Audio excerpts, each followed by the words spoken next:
Where he won't be able to get out of the room. But, yeah, that's what I'm hoping. That's what I keep. I mean, you know why I ran.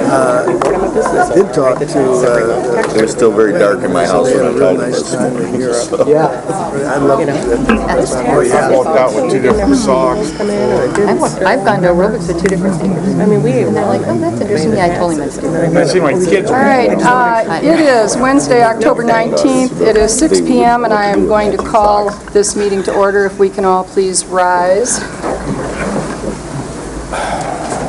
Heavenly Father, on this beautiful October day, we are so grateful for the 65-degree and sunny weather when last year at this time we had 6 inches of snow on the ground.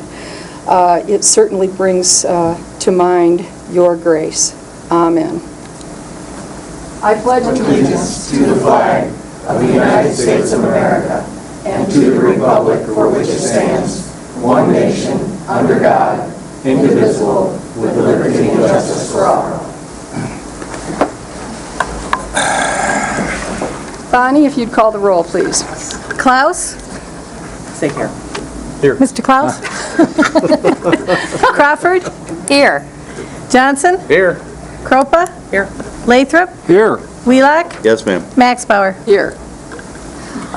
Next on the agenda is the approval of the minutes of our October 5th, 2016 regular board meeting. Are there any changes, additions, deletions to the minutes? Hearing none, they stand approved. This is our first opportunity for public comment. Bonnie, would you read the rules, please?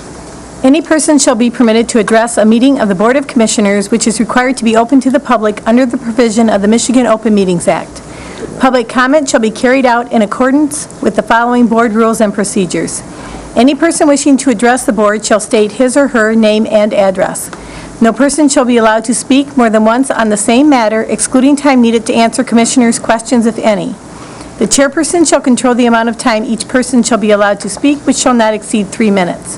The chairperson may, at his or her discretion, extend the amount of time any person is allowed to speak.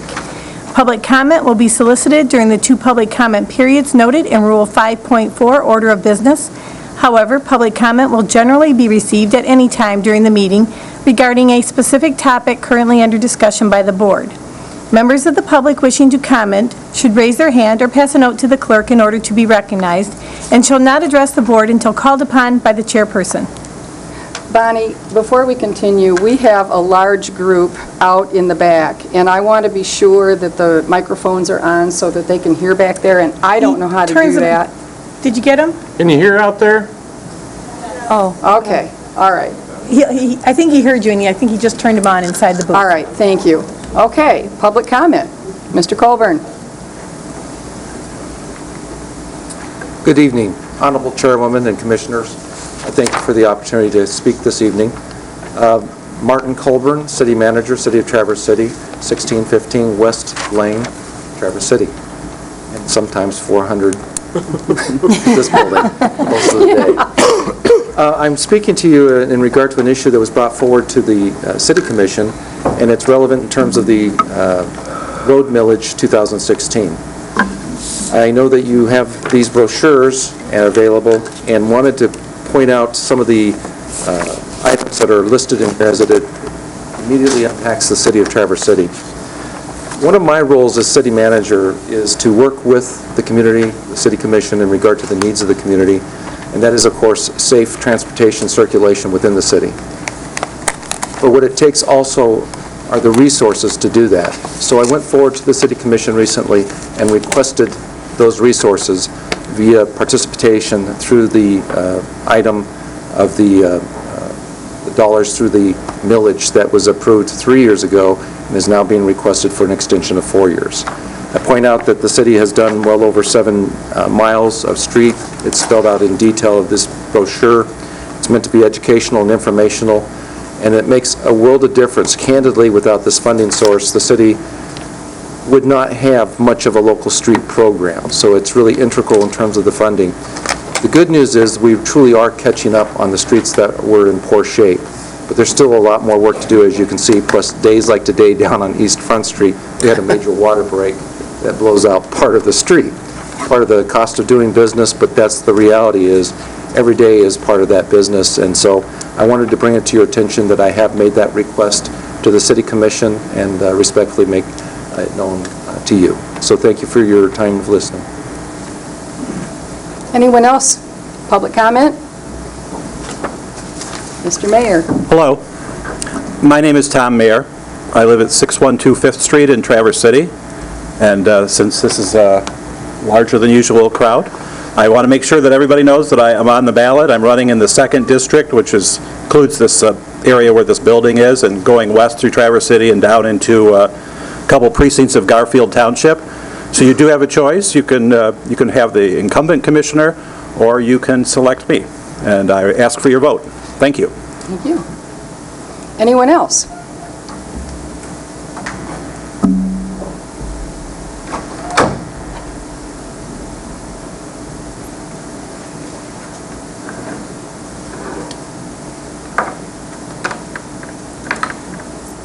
Good evening. My name is Michael Stepka. I'm the Chief District Court Judge in Grand Traverse, Leelanau, and Antrim County. My benchmate, Judge Phillips, should be here shortly. Our Court Administrator, Carol Stocking, is here with me tonight. I'm here to request that this board move to add our proposal to add Carol Stocking to Leelanau County as the fiduciary for her employment. This requires an amendment to the Inter-County Governmental Agreement. I'm asking that a motion be made and seconded tonight by this board, and that it be discussed, that first of all, that the motion be approved, and that the proposal be discussed for the following reasons. One, our proposal to keep the court administrator for a period of 11 months from January 1, 2017 to November 30, 2017 was approved by the Leelanau County Board on September 13. They agreed to be the fiduciary for Carol Stocking. Second, the proposal was approved by the Antrim County Board on October 13, the day before the agenda meeting for tonight's meeting. Legal counsel, Mr. Forsyth, reviewed the amendment to the Inter-County Governmental Agreement on Saturday afternoon, October 15. I think it took him less than an hour to review and approve the amendment to the agreement. I told everybody you worked all day Saturday. To say that more time was needed to November for Mr. Forsyth to review that issue was clearly without merit, frankly. He's reviewed it and he's approved it. We submitted the item early, Friday, October 7th. There's no reason that Grand Traverse County had to wait to see what Antrim County did. There's no rule. Frankly, Grand Traverse County could have reviewed this before any of the other two counties. But Leelanau approved it first, Antrim approved it second. Again, Antrim approved it before the agenda meeting for tonight's meeting.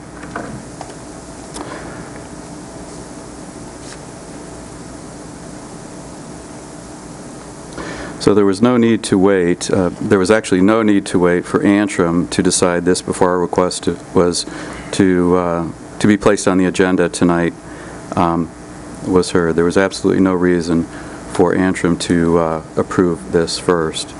Additionally, Thank you, Mr. Stepka. I'd like a couple more minutes.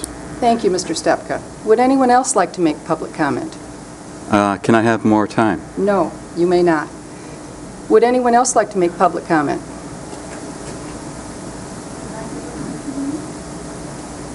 Anyone else may step up and make public comment. Certainly. Judge Phillips, would you like to come? Thank you.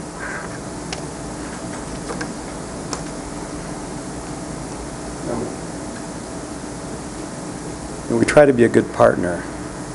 We expect that you will be a good partner in return. Your Honor, if you could just put the microphone a little bit closer. Thank you. Thank you. We are a good partner. We try to be a good partner. We expect you to be the same. And we really want you to put this on the agenda tonight so we can go forward. When you are sworn to be a county commissioner, you're sworn to uphold the Constitution of the United States and the Constitution of the State of Michigan. We are a separate and equal branch of the government. You have to respect us as that. You have to let us run our court. That's all we're asking. So we're asking you to uphold your oath. Thank you. Would anyone else like to make public comment at this time? Going once? Going twice? All right. Next is the approval of the agenda. Are there any changes, additions, deletions to the agenda? Before you go, Commissioner Wheelock, I have one. I am going to delete item 8A, which is the report and recommendation from Parks and Rec regarding the future of Easling Pool. Madam Commissioner Chairman, Wheelock. I would move to amend the agenda to allow adding the district court staffing change to tonight's agenda. Is there support? Support. Discussion? If I could. You certainly may. We set forth a policy and a procedure by which things are added to our agenda that required individual departments to make application in writing to the administration office by such and such a date to have it on the following week's agenda. My understanding is the district court complied with all of those requirements. They provided all the necessary documentation for it to be on tonight's agenda. Even if there was a legal question, it should have been added to the agenda for discussion. If we got through the discussion and we needed additional legal advice, we may table the issue awaiting the opinion of the civil counsel, but it certainly should have been added to the agenda, and I believe it should be added tonight. Anyone else? Commissioner Kropa. I have submitted a tremendous amount of information requests to the county. This is an incredibly important decision, scrutinized by all, and I don't think it's a big surprise that I over-prepare for meetings, and I like to read a lot. I do not know the hierarchy of the courts. I do not know the flow chart of the courts. I do not have any information that I need to make this decision. I submitted in writing to the county administrative secretary, per the board policy, all of my requests in writing, and I am still waiting to hear back from the prosecutor's office, the HR office, the finance office, and the administrative office for any answers to my questions, and I have not received them. Due to that being put in writing by county policy, when I found out that Antrim County Board had approved this, I asked that we not consider putting this on the agenda because I will not be voting on an issue that I have not had any time to get the information for. I will weigh in as well. I have checked with the Grand Traverse County Finance Director. Leelanau County did not request any kind of verification regarding the numbers, how they affect Grand Traverse County. Did not request any numbers from our Finance Director. The only numbers that Leelanau County was provided regarding Mrs. Stocking and Judge Stepka and Judge Phillips' request were provided by Mrs. Stocking. The same is true for Antrim County. We at the Grand Traverse County Board of Commissioners, as a general rule, run numbers through our Finance Director. As of Tuesday morning, yesterday, we still did not have those numbers. And until I have those numbers, I am not going to approve to change the agenda. So with that, I will call for a roll, please, Bonnie. Crawford? I'm sorry. I need item 11C to be pulled as well. 11C. I'm just voting on Sonny's motion, Wendy. Not yet. You're coming. You're right. Okay. All right. Roll call, please, Bonnie. Can I make sure what we're voting here on? To add this to the agenda? We are Add it to the voting. agenda. I'm not asking you to approve it based on whatever, but I'm If it asking you is to not add it to the added agenda. tonight, it will be on November 2nd's agenda, and I will be present. Roll call, And it Bonnie. does require a two-third vote to amend an agenda. Crawford? Yes. Johnson? Yes. Kropa? No. Lathrop? No. Wheelock? Yes. Klaus? Yes. Max Bauer? No. That was 4 yes and 3 no. Motion fails. Yes, that's correct. All right. Next on the agenda, consent calendar, Bonnie. We need to approve the I'm agenda. sorry.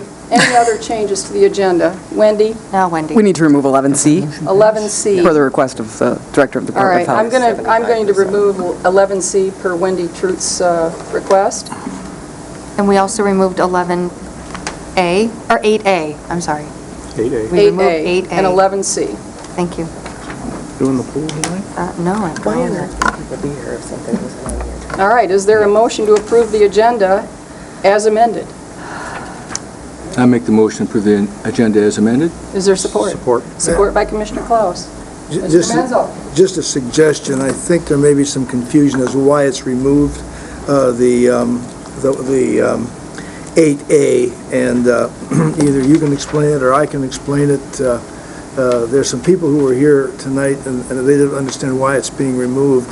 I could tell them, or? Of course you may tell them. Would you like to tell them? I can tell them. All right. 8A is the report and recommendation from the Parks and Rec Commission regarding the future of Easling Pool. The Grand Traverse County Parks and Rec Board is a state statute board. Therefore, state statute trumps county board discussion. The county board does not have control over whether or not the Parks and Rec Board enters into an agreement with the YMCA.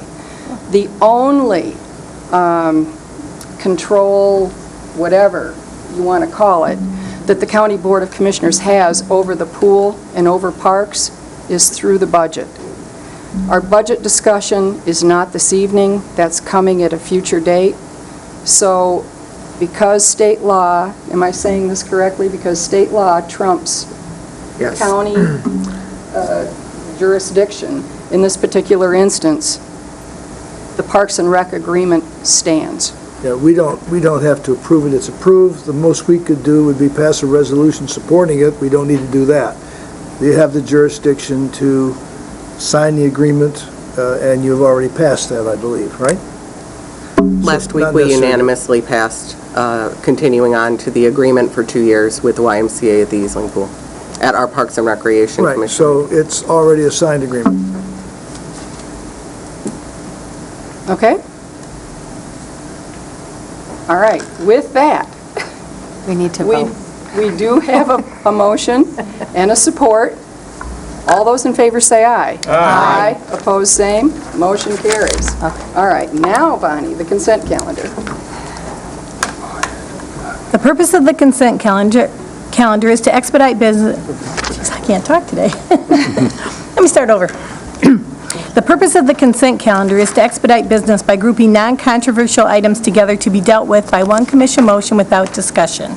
Any member of the commission, staff, or the public may ask that any item on the consent calendar be removed and placed elsewhere on the agenda for full discussion.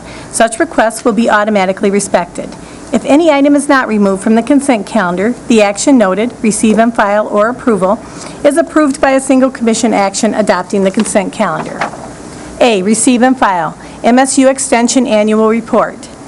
Number 2, Health and Human Services Board Minutes of August 26. Number 3, Conservation District Monthly Parkland Responsibilities. Number 4, Monthly Road Commission Report. Number 5, County Staff Report. B, Approvals. Number 1, Lawn Care Services. Number 2, Apportionment Report. Number 3, Resolution of Support for High-Speed Digital Infrastructure Project. Number 4, Fiscal Year 2016 Budget Amendments. Number 5, September 2016 Claims Approval. All right, would any commissioner like any item removed from the consent calendar? Any member of staff?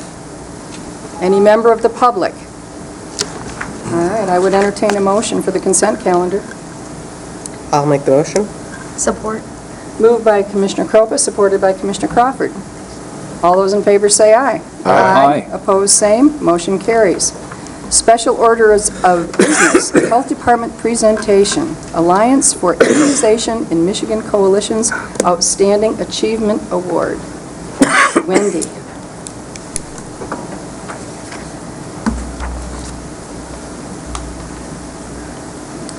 Good evening, Wendy Truitt, Health Officer, Grand Traverse County Health Department. So we're going to start off some good news tonight with an award that was given to a Northern Michigan Vaccine Preventable Disease Task Force just this last week, and actually there's a second presentation that Jody Kelly, the Deputy Health Officer, is going to receive on Friday. It's from the Alliance for Immunization in Michigan Coalition. It's for outstanding achievement, and it is for, it's one of 2 organizational awards. You might recall we had some outbreaks in 2014, large pertussis and measles, and this task force was one of the really positive things that evolved from that. It is facilitated, and the backbone for the task force is Munson Community Health, and Christy Nowak is the facilitator here. And it's comprised of over 50 different interested parties, pediatricians, public health staff. For us, it's Sheila Corner, our immunization director, Dr. Collins, our medical director, Aaron Johnson, one of our communicable disease supervisors, Jody Kelly, the deputy health officer, and then for health officers, myself and Lisa Peacock, who's here from Benzie Leelanau District Health Department tonight in the stripes in the front. There's parents, physicians, administrators, school nurses, epidemiologists, just a lot of people around the region, and we've made some really positive strides. So this recognition was a very nice honor to receive, and I'm going to have maybe Christy say a couple words and show you the award. Hi, I'm Christy Nowak. I'm the manager of community health at Munson Medical Center, and we are very honored to be in partnership with all the partners Wendy listed, and this award is something that we're really proud of. We received it in Gaylord last week at a statewide conference, and your team here at the Grand Traverse County Health Department is really doing a lot of great work to help prevent vaccine preventable diseases, so I just wanted to recognize them.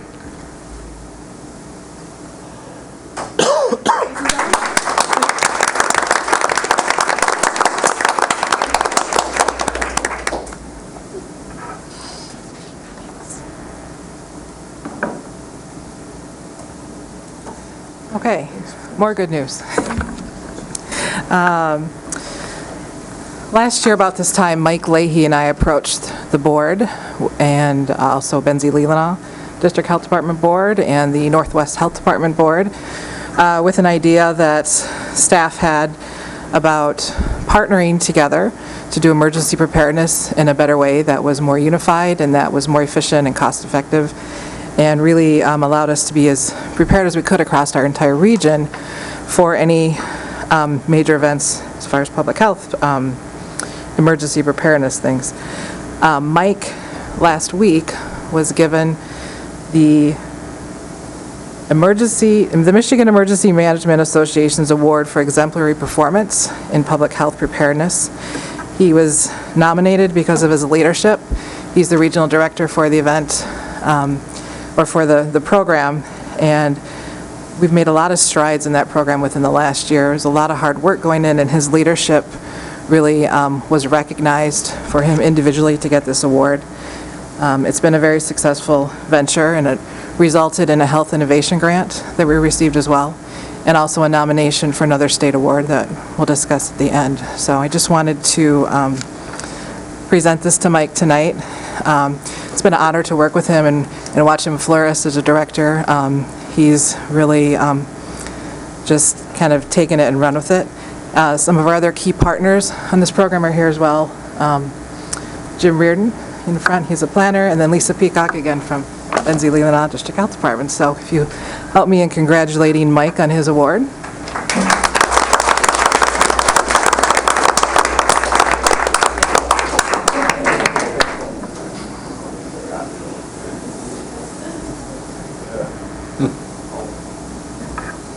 Thank you. There's a lot more work to do, but it was about a year ago that I stood here in front of you all, if you remember, and I confused you with a lot of acronyms, and boom, here we are. But thank you for your buy-in and support, and really this comes back to our department and the buy-in that we have there, and as soon as something good gets the ball rolling, we really have buy-in from the top down, and everyone is a huge part of that. this award was because of the program. It just so happened I was the one in front kind of leading the ship on it, but it was not possible with the team here. I have a finance individual at the health department who still speaks to me. Those kind of things that we know have to come together for this kind of stuff. So thank you very much. Appreciate it. Appreciate the kind words. Thank you very much. Thank you, Mike. Okay, so we are finally back to present our accreditation results to you. I have Orlando Todd from the Michigan Department of Health and Human Services who's going to give you your presentation tonight. We did have a delay on getting this just due to schedules and a couple other events, so I apologize for the tardiness, but I'm glad we could be here tonight.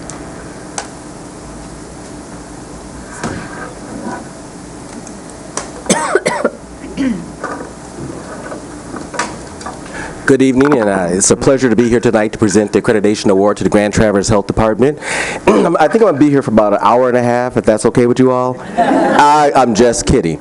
So my name is Orlando Todd, and I'm the Director of the Office of Local Health Services at the Michigan Department of Health and Human Services.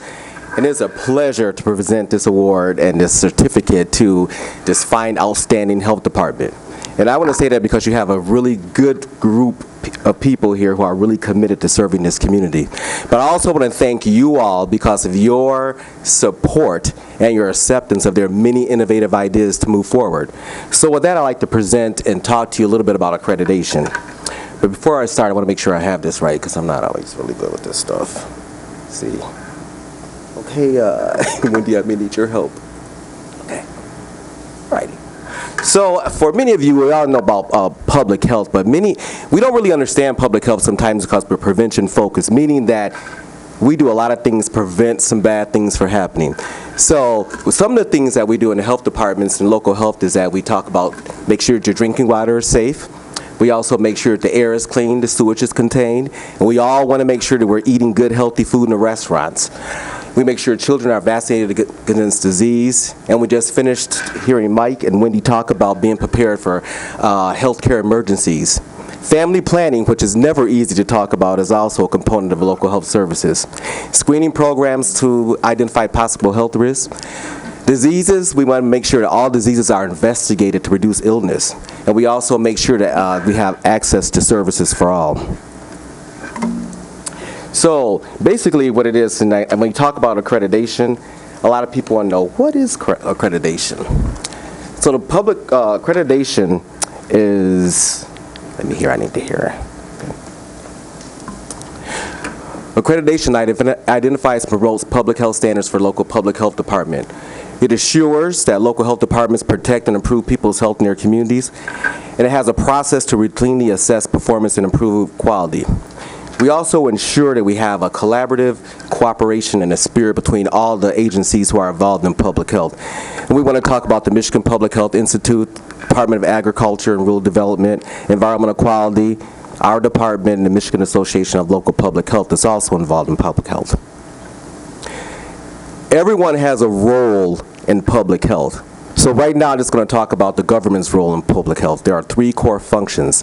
There's the assessment, learning what the most important health problems are. There's policy development, like passing regulations and ordinance to decide what to do based on assessments. There's assurance, making sure that we're doing what we're supposed to do and making sure others are doing what they're supposed to.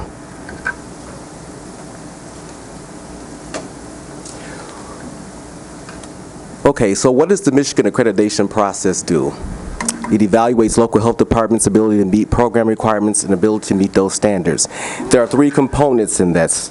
There are three steps, should I say. There's a self-assessment, and that's an internal review of all statutory powers and duties for local public health operations.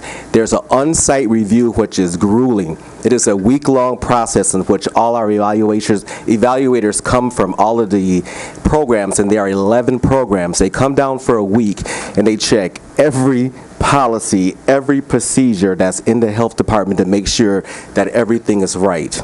And that's a quite tedious task. And I want to say the health department is a lot to go through. And when necessary, there's a corrective plan of actions, meaning when there are standards that aren't met, we have to develop a corrective plan of action to make sure that all those standards are followed.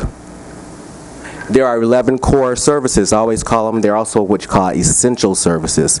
And there are powers and duties. That's how you operate your health department. Food service, Tom Buss is right here. I worked with him for years.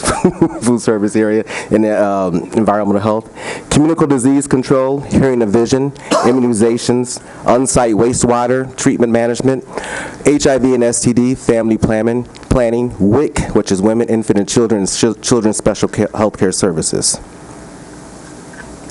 There are a total of 147 indicators, or what we call accreditation measures, that they're measured by. I won't go through all of them, but I just want to let you know that I did prepare a book for you all to have those measures.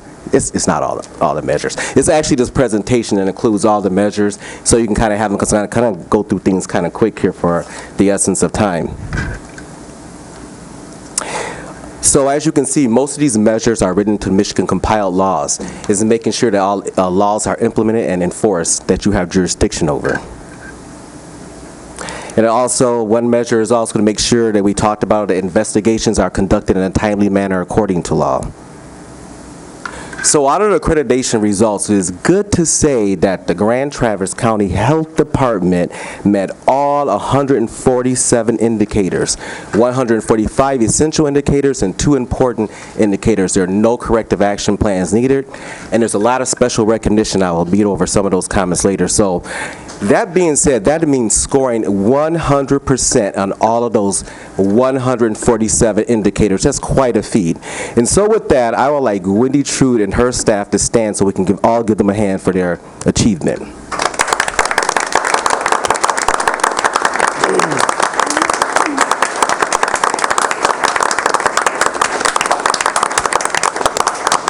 That is quite an achievement. That's like getting 100% in the final exam for like chemistry or organic chemistry or something like that. So that's something. So that's recognizable. And I want to say that this is the first time that the Grand Traverse Health Department has received 100%. So that's a lot saying for the leadership and the outstanding people that are working there. So I mentioned to you about some reviewers, and those are the people who come down and actually do some of the reviews in each one of the categories that we have. So for powers and duties, which is my staff that comes down in my office that does this, and we kind of review to make sure that everything's in order, that you're operating a good health department. So some of the comments that I kind of want to read is that, I'll just read one from each section. It just says, the Grand Traverse Health Department shows its innovative spirit in linking evidence-based needs and creativity need to find funding. The beach monitoring and the water safety network were funded in parts by grants awarded to the health department, and 2% from the tribal, and they were financed 40 beach rescue stations and other aspects of water safety work. Also, I want to mention that was a lot of accommodations and recommendations given for the Northwest Michigan Water Safety Network, which is a collaboration of 20 agencies aimed to address water safety through education, water quality, and beach safety. We also always emphasize at the State Health Department about collaboration and involving your community department partners, so that's quite a feat. In the food service results, they had a lot to say about the food service. They were impressed by the way the environmental health maintains their records and quality. You hear that, Tom? And they also special recognition for your evaluation procedures. For communicable disease, which we call CD, and then they are noted for having just the timeliness and following up to cases and making sure they're entered into MDSS. It's they have a well-developed policy and procedures, foodborne illness manual and CD manual, which is imperative to public health. And we can't say that's true for all health departments. In hearing, they want to mention that vision and hearing screening is a Head Start priority. I mean, it's a priority for Head Start, and your registration continues to be high, and that's not to say that for all the health departments. The Head Start centers in Grand Traverse County were at 100% compliance with hearing and vision last year. This is a great example of collaboration. Vision. It is noted that they want to say that the health department is truly fortunate to have the vision and screening team that they have. The technicians work really well together. The coordinator has this extraordinary ability to make things run smoothly and precisely, and that's a huge access to the health department. Excuse me, I said that wrong. Immunization. It is noted herewith for immunization that the health department utilizes social media such as Facebook, Twitter, and additional methods to reach the people. It is a big goal to Healthy People 2020, which is a national initiative to start using other means to make sure that you reach people. And the Grand Traverse County Health Department seems to have seeded that, and that is well noted. The health department maintains excellent appointment tracking sheets of all the appointments that are made and keeping up with them. The on-site water waste treatment management, a special recognition was given to a review of sewage permits and sewage complaints. HIV and STD, there's a priority placed on pregnant women, adolescents, and STD and HIV-infected clients for HIV and STD screening and treatment. And there's also special recognition for having court-ordered testing and victim notification process spelled out in the operations manual and in a checklist format that's easy for staff to understand. For WIC, it is noted that the clinics are immaculate and very clean, that there are 2 staff members that speak Spanish and help and refer Spanish speakers to other community resources. Family planning I mentioned earlier, which is never easy to discuss. Not an easy topic to discuss. The people are very friendly and they provide positive and supportive information for their clients. Children's Special Health Care Services. Now I'm impressed with this because I can say for every health department, this is where most missed indicators are from Children's Special Health Care Services.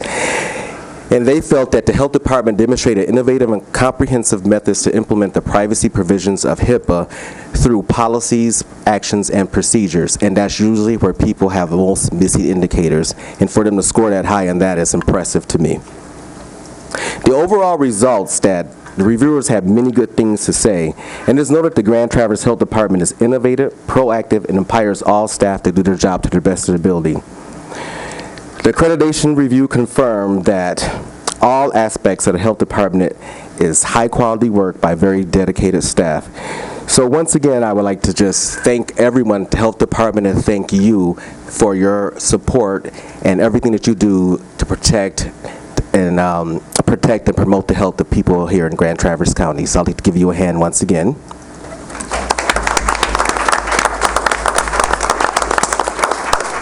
So I'm almost done now, okay, but I do have to mention one more thing.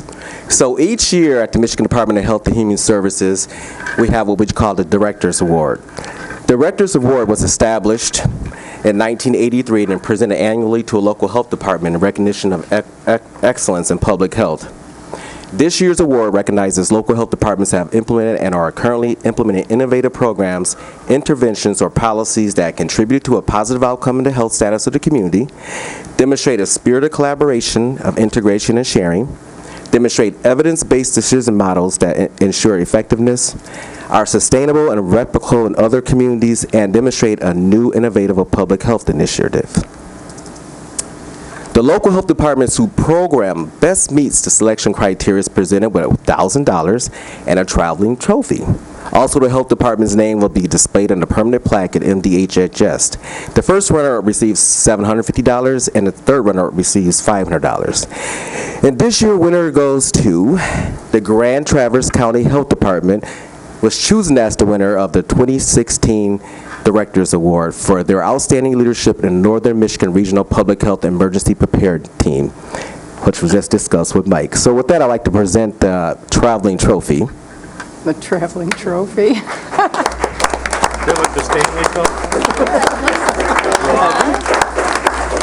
So I'd like to present this trophy to the entire health department, to Wendy and their staff. I wondered what he was keeping.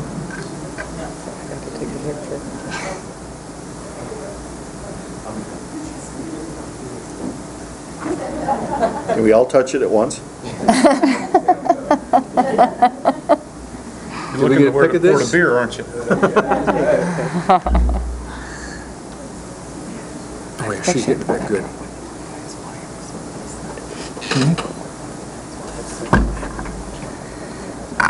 So Wendy, the $1,000 check is in the mail,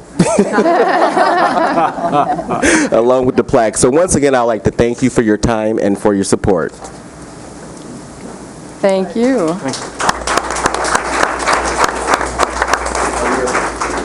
Yeah, so here's We shared in last year, so this is what the plaque will look like, and we got a certificate. And this is the accreditation certificate. I just wanted to add, there's quite a few staff here, and if you wouldn't mind standing again, maybe Roseanne wants to get a picture with our accreditation certificate, maybe.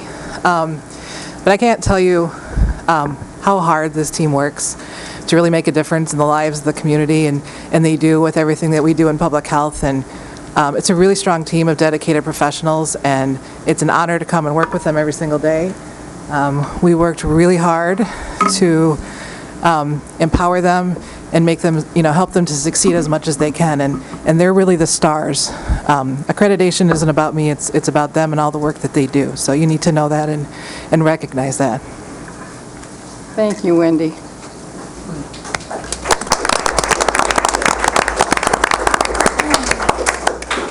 Madam Chair, Yes. I just would like to make a few comments and certainly congratulate everyone.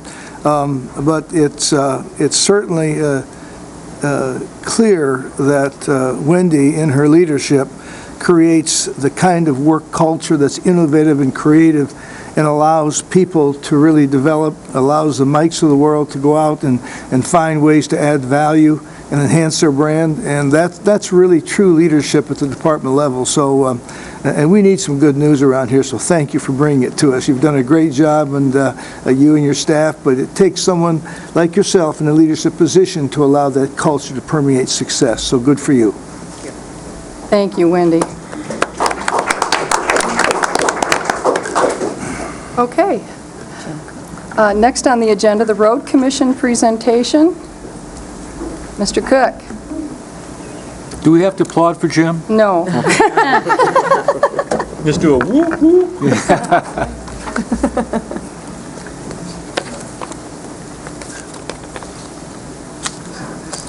This is what this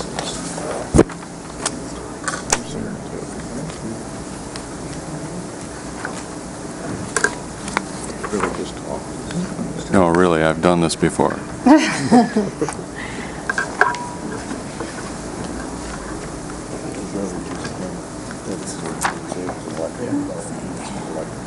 And you do have the option to just discuss this with us, Jim. I think many of us have been through this. Yeah, it might be faster this Yeah, a few of us have attended township meetings and have seen this presentation. I could give the presentation. But I don't want to take away your time. No, no. Oh, no. It's different. Okay, all right.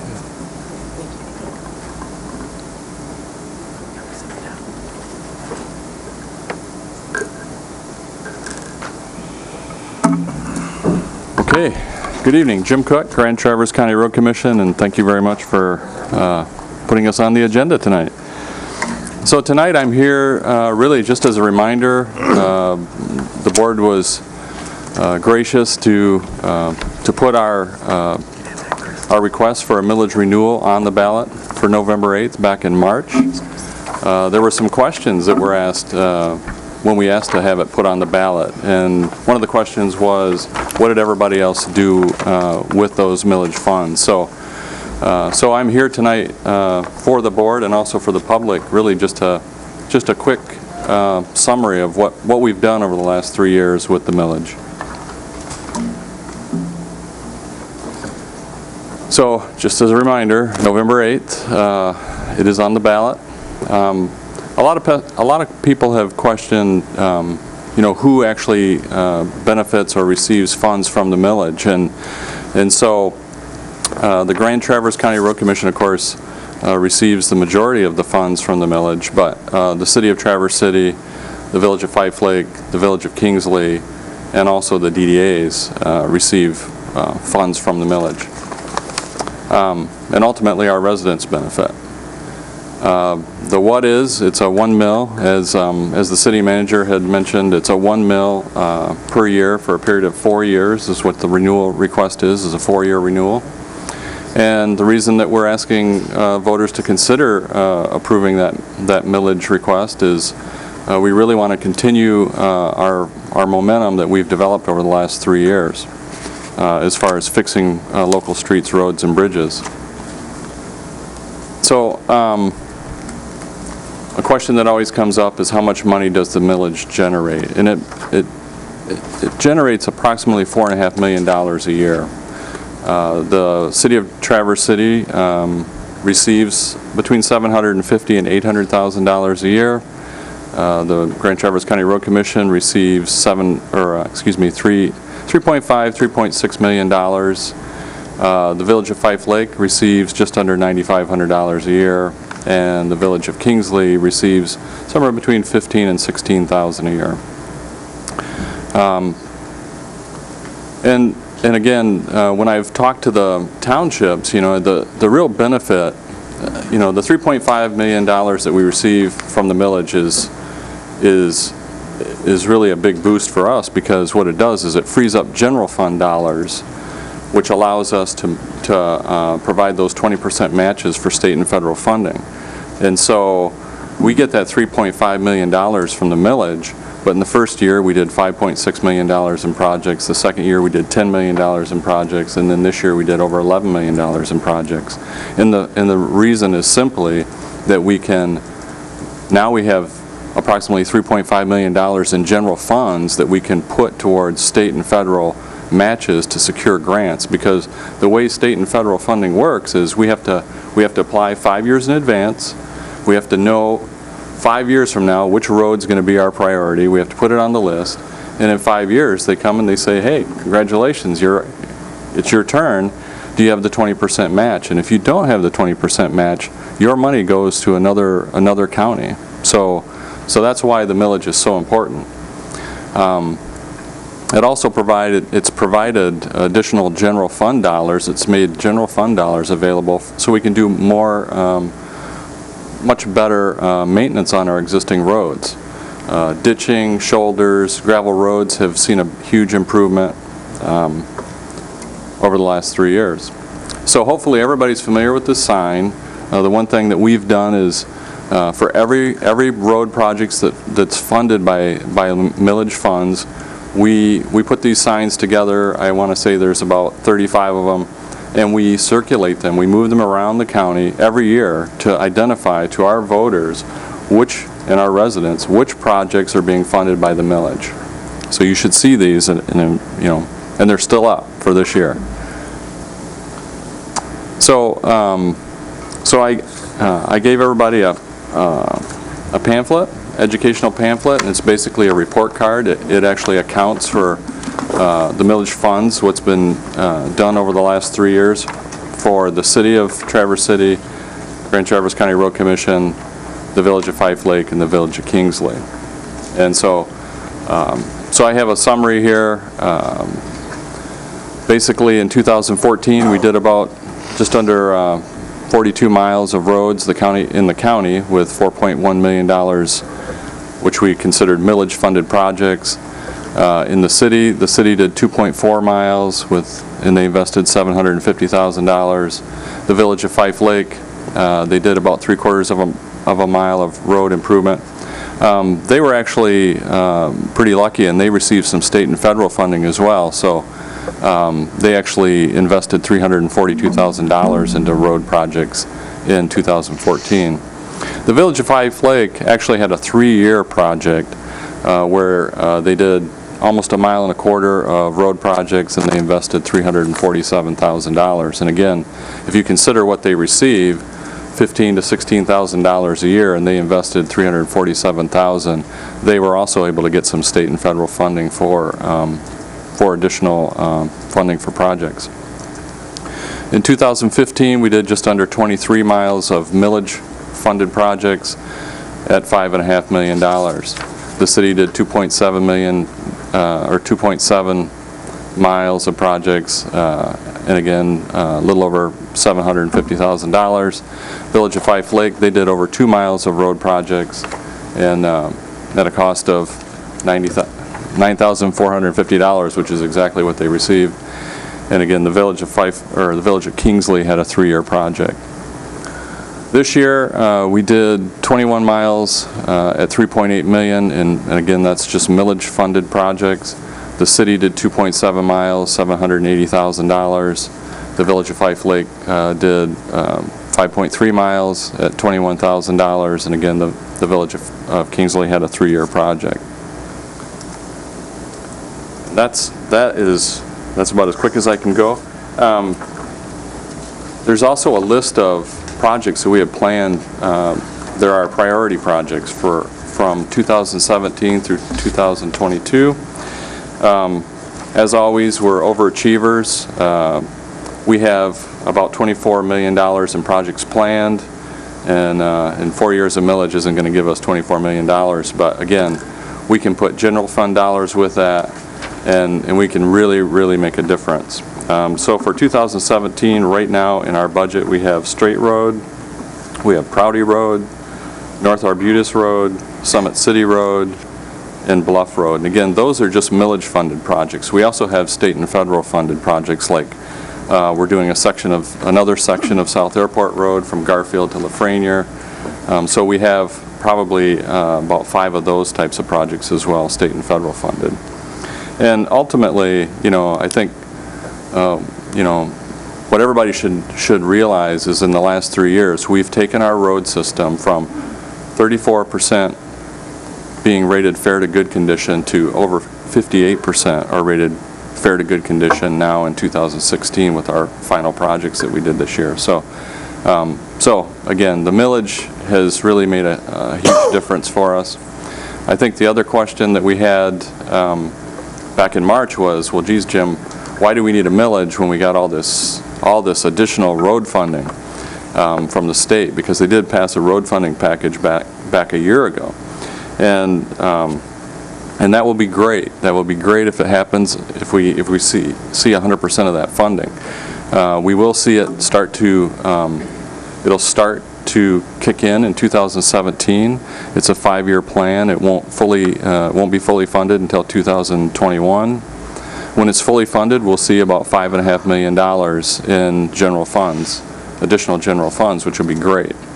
And the only caveat is 50% is, for the most part, guaranteed by increased registration fees and the fuel tax. 50% is based on what the state considers an improved economy and what is available in the general fund. So that is the plan. There is no guarantee that we'll see 100%. I'd like to think that we're going to see 100%. And really, the idea behind this 4-year millage renewal was, by 2019, we should be seeing, by the end of 2019, we should see about $4 million in additional MTF funding.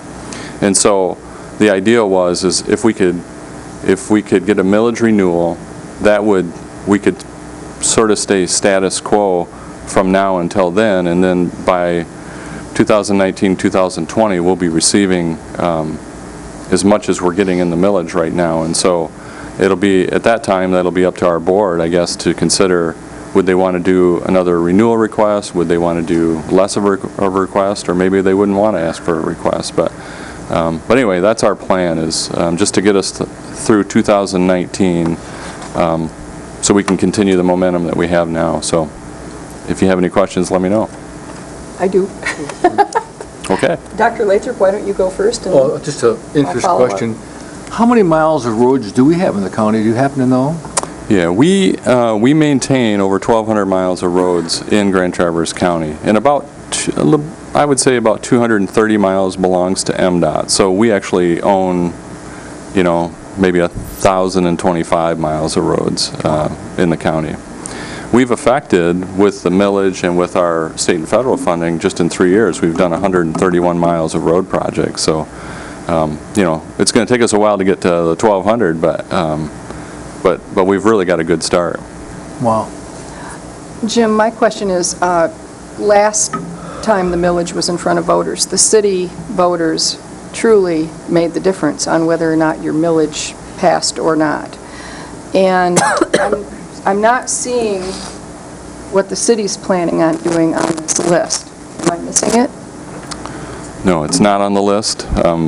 We had put a separate list together for the county. I don't know what the county or what the city has planned. I mean, what they've told us is they plan to continue doing just as they've done over the last 3 years and investing 100% of those funds in road projects. Okay, thank you. I just wondered if the city had a list available to voters, as you do for the county. I've not seen it yet. All right. Anyone else? I have two things for Jim. First of all, the difference between the reconstruction versus the crush and shape and the chip and seal. The crush and shape is, having lived through that for many months on my road, I'm aware of what a serious reconstruction project that is. So how much more is a reconstruction project versus a crush and shape? Yeah, there's different levels of reconstruction, so a crush and shape is really a reconstruction. Okay. But a total reconstruction would be removing all of the asphalt and maybe even some of the base material or sub-base material. And I can't help but notice South Airport Road from US 31 South to Veterans Drive is on the list, and that would be a significant undertaking in a reconstruction project, and just going to throw it out there that it's probably in the summer when it would be done, so I'm just curious what we're dealing with there. But I am aware of the issues on that portion of road. Yeah, that is a high priority for us. It's about, right, in today's dollars, it's about $2.4 million. And again, it's 5 lanes wide. The reason we have to do a reconstruction is, when they reconstructed and widened it and did all those things years ago. It's a washboard. Some of it is over, just gravel. Some of it's over old concrete pavement. Some of it's over asphalt pavement. It really needs to be reconstructed, just like they did on 131. I mean, we need to take it all out, and we need to... I think we all remember when that was a farm not that long ago, and of course the original construction of the Grand Traverse Mall, their PUD required that the mall owners build the road, the expansion of South Airport Road, and that was an interesting project, to say the least. One thing I wanted to point out is I sit on a board with Mr. Cook, TTCI, and he had some really good words that I wanted to share with particularly both of you as the city reps. Mayor Carruthers is our chair on that board, so we have township representatives for the rest of the board, so it's always an interesting dynamic. But you did share with Mayor Carruthers the dynamics and the actual statistics of the road commission millage that passed 3 years ago. And in fact, it was Peninsula Township that shared the largest part of the vote, and I think you talked about that with, it wasn't the city, as the city has been sharing with everybody. It was truly Peninsula Township, and Jim knows the statistics better than I do. Yeah, what I can tell you is, I can tell you every township that I talk to says, we carried the vote. And I can tell you, there were 2 townships in the city is what carried the vote. So that's why we are trying to do a better job of educating the public and educating the townships. Peninsula Township, I can tell you, gave me the most flack 3 years ago about a millage, and primarily because when we unveiled our first year of millage-funded projects, they said, there's nothing on the peninsula, and where the heck is County Line Road, and where's Carlin Road, and where's, they didn't know where those roads were at, and so they were pretty offended. But surprisingly, they voted. It was about 73% was in favor of the millage, in Peninsula Township. So that was really that was great. It was really surprising. The city, I want to say the city was 52 or 55, somewhere 52 to 55%. So you need to remind the mayor. East really Bay. Rob Manigault's, or Pete Correa at the time. No, it would have been Rob Manigault. Would have been Rob, yeah. Yeah, it was really Rob And then Manigault. East Bay Township was the other township that, again, we have precincts that may have been higher than 50%, but as a township as a whole, it was Peninsula, East Bay, and the city. That's my township. I know, that's why I thought you... Okay. Commissioner Wheelock. The one comment that I would make, Jim, and, I know that you took flack about the signs.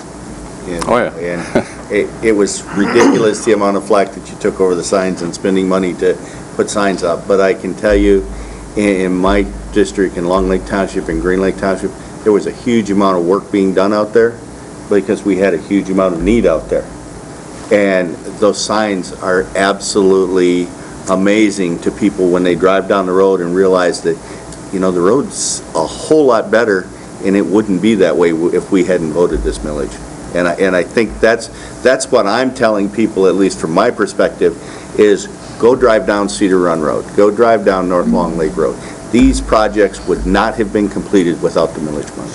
Yeah, exactly. And if you haven't been down Williamsburg Road, you know, this fall, you should take a drive. I mean, especially with the colors that are out right now. But that road, I just came across it again today, and it's just fully funded by the millage, and it's you know, it's about 7 miles of brand new road. It's really incredible.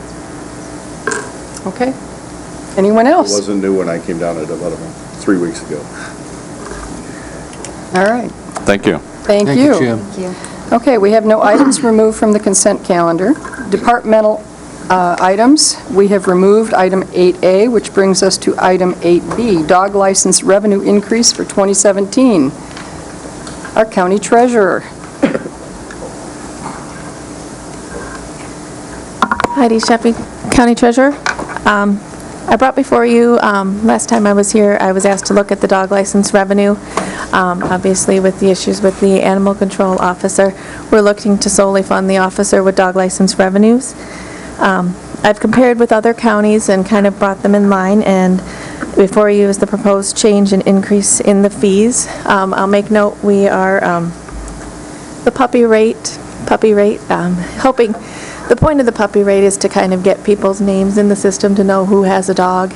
And we're increasing the fee from $5 to $8, but we're also increasing the age from 6 months to 8 months to give them a little bit more time to get the dog fixed, just in case, because then they can get the cheaper rate there. I've also enclosed a copy of our veterinarian agreement that we'll have the veterinarians. Most of the veterinarians actually sell the licenses for us, which is nice as a good public Heidi, I'm service. having trouble hearing you, and I can't be the only one. Is that better? Thank you. So the veterinarians sell a lot of our licenses for us. It's a good public service. When they get their rabies shot, they can buy their license right then and there. So I've also included the agreement. It's been reviewed by the prosecutor, and everything looks good to them. So I just, if these fees are okay, they'll be effective January 1. All right. Is there a motion? I'll make the motion All right. to approve the fees as presented. Is there support? Supported by Dr. Johnson. Discussion. All those in favor say aye. Aye. Opposed, same. Motion carries. Thank you. All right. Next, old unfinished business. Payment of $150 to Wheelock and Sons. Dr. Lathrop. I make the motion that we pay $150 to Wheelock and Sons. I'll support. Discussion. Commissioner Wheelock. Obviously, probably an explanation is warranted. This was an emergency repair of a piece of playground equipment at Twin Lakes. Facilities staff came to our shop and asked for assistance in making the repair. We immediately dispatched 2 people down. The repair was done. 4 weeks ago, this board approved the conflict of interest statement that I'd sent that said that it was done, but we did not have enough members present to vote to approve the payment, in that I cannot vote, and it requires a 70 or 3/4 vote. All 6 members of the commission other than me have to vote unanimously to approve the payment. The bill was $150. I don't think any of us are going to drop over for $150. So I just wanted to explain what was done, why we have the invoice involved, and the conflict of interest process requires, normally, on a normal process, it requires that I give the Board of Commissioners 10 days notice before we do a job for the county. But in this case, it was an emergency repair, so I asked for the conflict of interest approval after the work was completed. With that, Bonnie, roll call, please. Johnson? Yes. Kropa? Yes. Lathrop? Yes. Wheelock? No, abstain? Klaus? No. Plus? Yes. Crawford? Yes. Max Bauer? Yes. Motion carries. All right, next is the recommendation of the Constitutional Officers Compensation Ad Hoc Committee. Chairman was Dr. Bob Johnson. Would you like to take this, Dr. Johnson? Sure. You know, we had, 3 meetings, I think? You know, we asked for a lot of information, and at the end of the day, when we looked at everything, based on the information we had, we didn't see anything that really showed that we were way out of whack. And I know for me, I didn't have enough information with that to make a decision either way, so we decided to just leave it as is. You know, we talked about trying to extend it to make it effective for the next election cycle, but as we said, the information that I wanted, we'd probably have to hire a consultant, $100,000 probably, to save 20, you know, or something. So, you know, I think the board kind of, the committee kind of felt that way, and if you gentlemen want to speak about it. That's pretty much it. It was, Yeah. You did a pretty good job of summarizing. For $20,000, we could have spent $100,000 to get. All right. I want to say something. Dr. Lathrop? Our staff did great. Jan and Jody were wonderful, got us all the information we needed, organized it for us. I made it it was easily digestible. And I agree with our decision. There was a $20,000 difference total of all the elected officials, one way or the other. It cost us more money to study it than to change it. Well, I'm hearing that all three of you are in agreement, but I'm not hearing a motion. Can I have one? I would move that we accept the recommendation of the Constitutional Officers Compensation Ad Hoc Committee. Is there support? I'll support. Moved by Commissioner Crawford, supported by Commissioner Kropa. Discussion? All those in favor say aye. Aye. Opposed, same. Motion carries. All right. Next is our appointment to a commissioner to the Economic Development Corporation Board. And originally, well, I sent out a memo, first come, first serve, and a little miscommunication, but Commissioner Wheelock is the winner. So I would entertain a motion to Commissioner Kropa. I'll make the motion as the EDC Commissioner.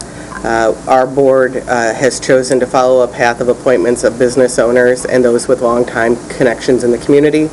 And my choices were Wheelock and Klaus, and Wheelock was the lucky winner because he showed up to the interview committee today. So I am happy to make a motion to appoint Commissioner Wheelock to the Economic Development Corporation. All right, support? I support it. Supported by Dr. joyfully. Johnson. Joyfully. All right, I'm sorry, Dr. Johnson. Dr. Lathrop. We have too many doctors, sometimes. Did I?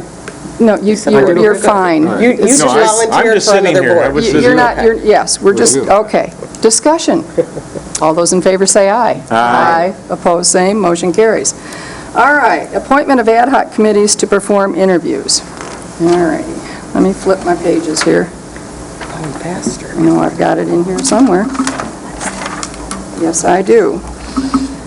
Okay. Veterans Affairs. Dr. Johnson, I'm assuming that on the ad hoc you would like to serve? Sure. Volunteers. The Veterans Affairs Board, did you say? To interview applicants for the Veterans Affairs Board. I can do. Are we going to try to do these in groups? Because we have, what, 1, 2, We have quite a 3, few. 4? Yes, and primarily because, as a general rule, my practice has been, our practice has been, that the commissioner who sits on that board is on the ad hoc. So I would not necessarily appoint the same commissioner, group of commissioners for every ad hoc. I'm just trying to figure out if we're going to have 9 different ad hoc committees to fill these 9 positions. No, actually, we're not. Right now, the only ones that we are going to fill are the Board of Public Works, Veterans Affairs, and Parks and Rec. We are still reviewing applications for Building Authority, Building Code of Appeals, Beta Board, Commission on Aging, Planning Commission, and Airport Commission, and I will do that at our November 2nd meeting in 2 weeks.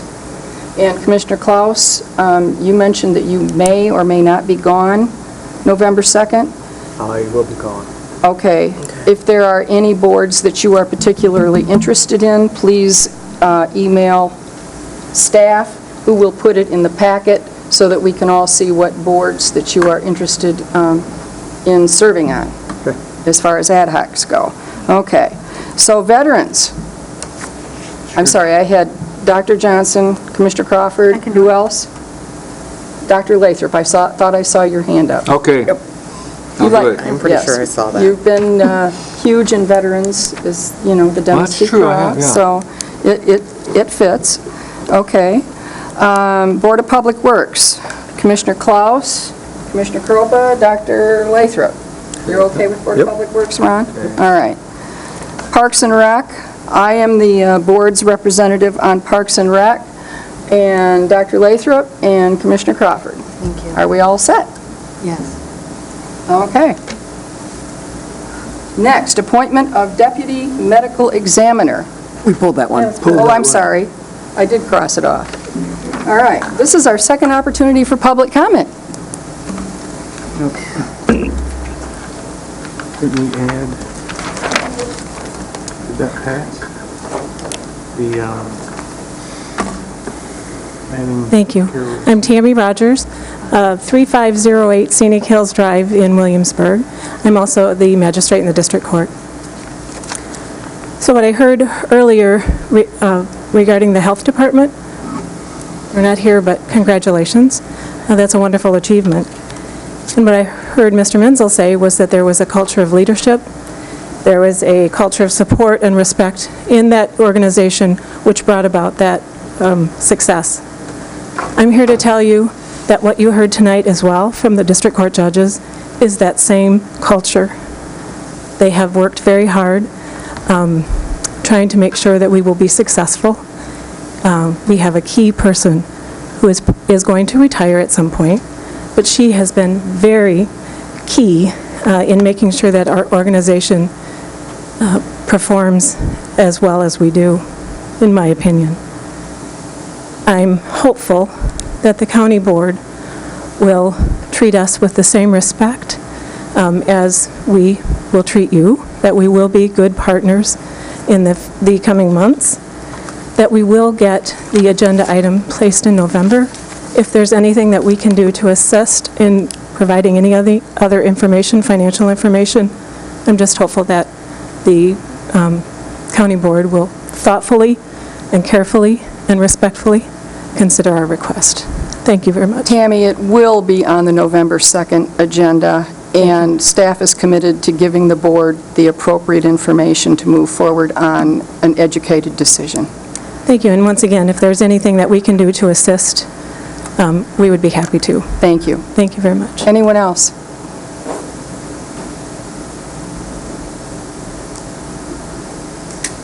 Pam Blue, 7318 Whispering Hills, Traverse City. I'm here to talk on behalf of the staff in the district court. I'm the chief probation officer.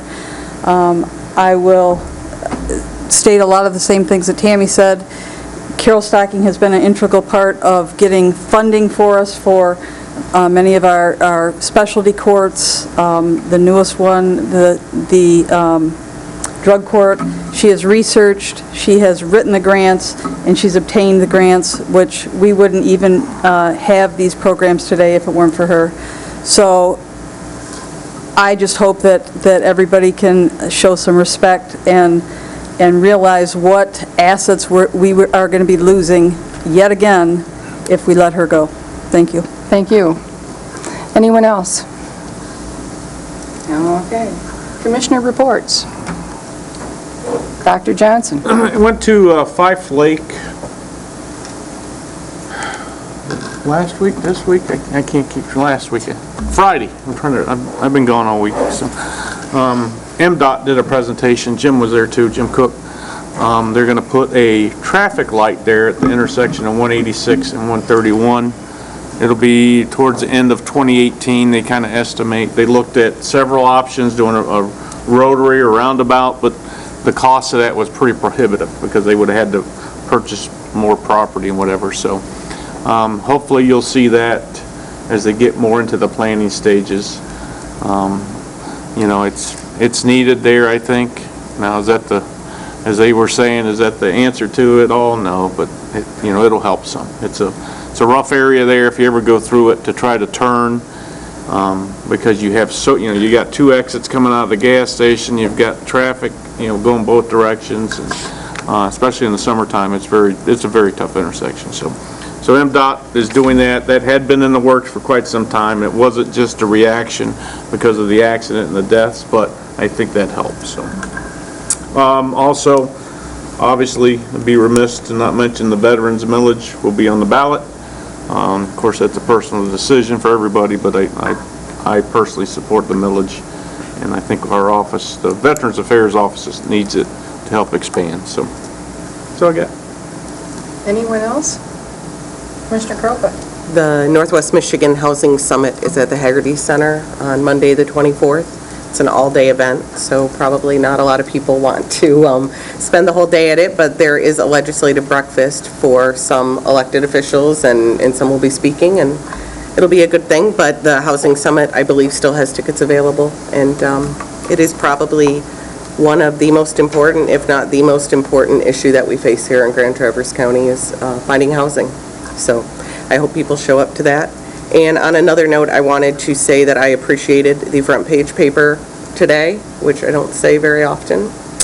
I have been incredibly disappointed by the amount of Commission on Aging emails that I've received. I have no idea where this bad information is coming from.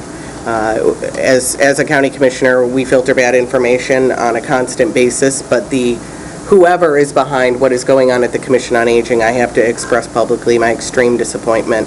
I thought that Mr. Menzel did a good job representing the board in the paper today, and I certainly hope that these emails stop, because I have had several inappropriate voicemails and phone calls from area residents, and I mean inappropriate language, because they feel that we are stealing from the Commission on Aging millage. I have no idea where anybody would get that from, but whoever is doing it should probably stop, and I hope that the front page went far in getting appropriate, good information out to the citizens today. Dr. Lathrop? This is not a commission report, but I am very happy about the meeting that county officials are going to have this Friday morning. Is it just the morning or with the tribe? Until about 1 o'clock in the Until about afternoon. 1 o'clock. I think it's historic, and I'm looking forward to some great benefits for both their nation and our county, and myself and Commissioner Max Bauer and Commissioner Crawford will be there, and we're all excited about it. So, and I think they are excited too, so I'm looking forward to it. Well, I want to take this opportunity to thank Mr. Menzel and Ms. DeHaan and Ms. Lundquist and Paula Segala for attending the Commission on Aging board meeting. I, too, do not know where these rumors, well, I have an idea where they were coming from, but they were erroneous. And I have to tell you, when I received a letter from a 94-year-old woman. I got that today as well. Who was concerned that we are going to somehow take away her house cleaning and her lawn services after Grand Traverse County residents just supported a Commission on Aging millage. I was not happy. I very much appreciate Mr. Menzel and Ms. DeHaan and Ms. Lundquist coming and speaking to the Commission on Aging board, and at the same time taking the opportunity to speak to the public, that the Commission on Aging's millage money is going to remain at the Commission on Aging. And Ms. Lundquist was asked to forward state law to the Commission on Aging board, so there's absolutely no gray area, no misunderstanding. That is where the money is going to go. So thank you very much. I also want to commend Ms. Lundquist, for those who were there this morning, on her outstanding presentation on finance to elected officials in the area. And I especially appreciate you bringing Bill Anderson here. I have been trying to talk Bill Anderson from SEMCOG to coming to Grand Traverse County and speak to elected officials, township, city, etc., for a very long time. And you got him here, so thank you very much, and for your work. I can't take credit for that, but thank you very much for your other kind words. I want to point out that that group of experts that came to speak, their spokesman, their leader, identified Jody as one of the best professionals in her profession, and we're really lucky to have her.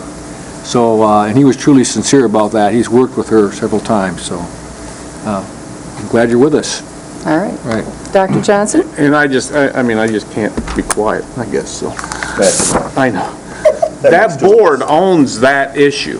When I went to that special meeting, there were several members that publicly said there that were on the board, I don't want the county to take those funds. So that's where that started. I know it's where it started, you and know, it's, and they needed for to do a little people- more research. For people to scare vulnerable Yes. seniors, I think, is unconscionable, and that's what they did. And I appreciate administration for stepping forward, and I also appreciate the fact that the Record Eagle put it on the front page today, that that is not happening, that is not the case, and it is not going to happen.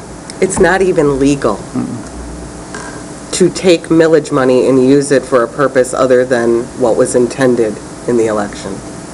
I can't even believe one person fell for it. And I have to, and I got. have to say, I truly look forward to the internal review that is going on with the Commission on Aging, because, you know, you could actually describe what went on as borderline elder abuse when you scare people into thinking that they're not going to be able to stay in their own homes.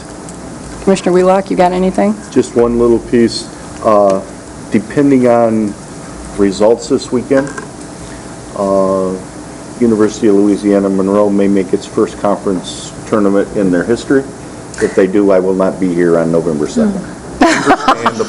We hope you won't be here. Can't you Skype in or something? They have to do well this weekend, but if they make the first conference tournament in school history, I will be in Alabama next week. 2 weeks.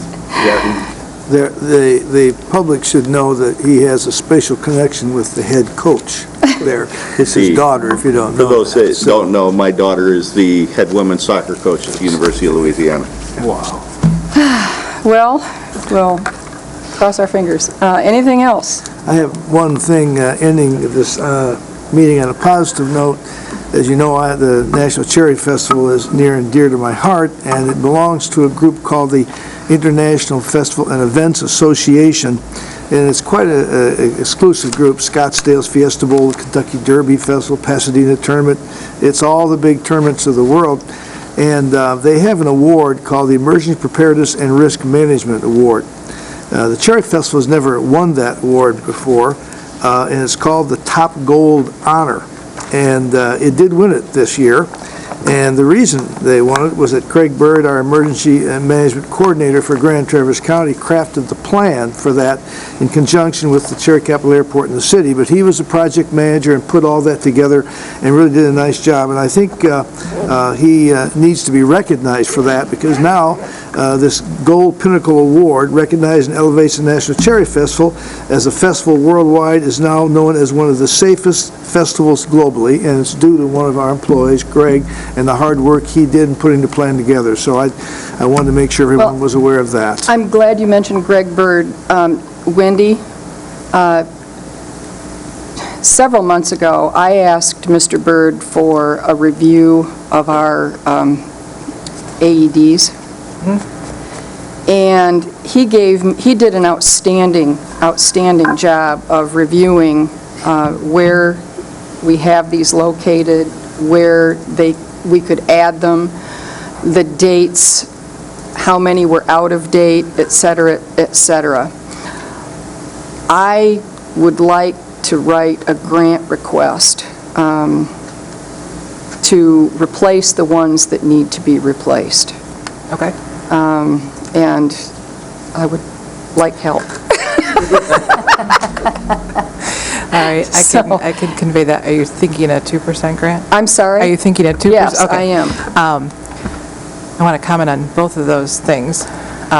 Greg's doing a great job, and not to take away from him, but on the AEDs, he likely partnered with Sue Cork, who's the safety coordinator for the county as well, and she's the one who engages the safety groups in each of the buildings to test them and all that. So I'm sure the two of them work together on that project, and I will pass it on to both of them that All we're right. looking for a grant. I mean, I'm more than happy to meet with Mr. Bird, you know, whenever he's available, and maybe the two of us, or whomever you deem appropriate. Or if staff would rather just, you want to do it? Because I'm more than happy to pass that torch. And then on the award that was given for, Greg coordinated with the local planning team. It's a team that meets once a month, and it's fire chiefs, police, so it's a conglomeration of the, kind of the key positions. Airport, too. And the airport, and it was a whole team product to create this IEP. He did a lot of the work in pulling it together, I will say that, but the team as a whole has worked together for the past 3 years. I'm part of that team too, to come up with a really comprehensive plan for the Cherry Festival, and the Cherry Festival has come to the table and asked for it, which is a big step. Not a lot of places will do that. So over the past 3 years, this plan has really evolved into a really functional, if something happens, things go into place quickly. And the incident command trailer that's down there during the festival is monitoring, and that's what they use, is this IAP. It's called Incident Action Plan. So that was the award. I stopped down probably 4 times during the festival to the trailer, and it was quite impressive. They had teams from Grand Rapids up there, and they really were prepared for anything. Yeah, and Greg's done a really good job with partnering with the city and the Cherry Festival, and really, kind of pushing that forward, so. All right. Commissioner Crawford? I can tell you they don't let anything by at all. A couple years ago, I had a medical test during the day, and security, I walked in, because I work at the Cherry Festival every evening, and I walked in, I had a backpack, and they immediately started following me. And they basically pulled me over and said, "We need to check in your backpack." And I said, "What did I do?" And they said, "You're radioactive." They caught that. And they're like, "Did you have medical tests today?" And I said, "Oh, I did." And from 100 yards away, they knew somebody around had something going on. And they immediately mobilized on me to find out what it was. So it wasn't that you were glowing in the dark? Almost, but yes. So they are very good at, they snap right into get right into step and say, we got to do something about this and find out exactly what's going on. All right. Anything else? We are adjourned. Okay. We didn't do...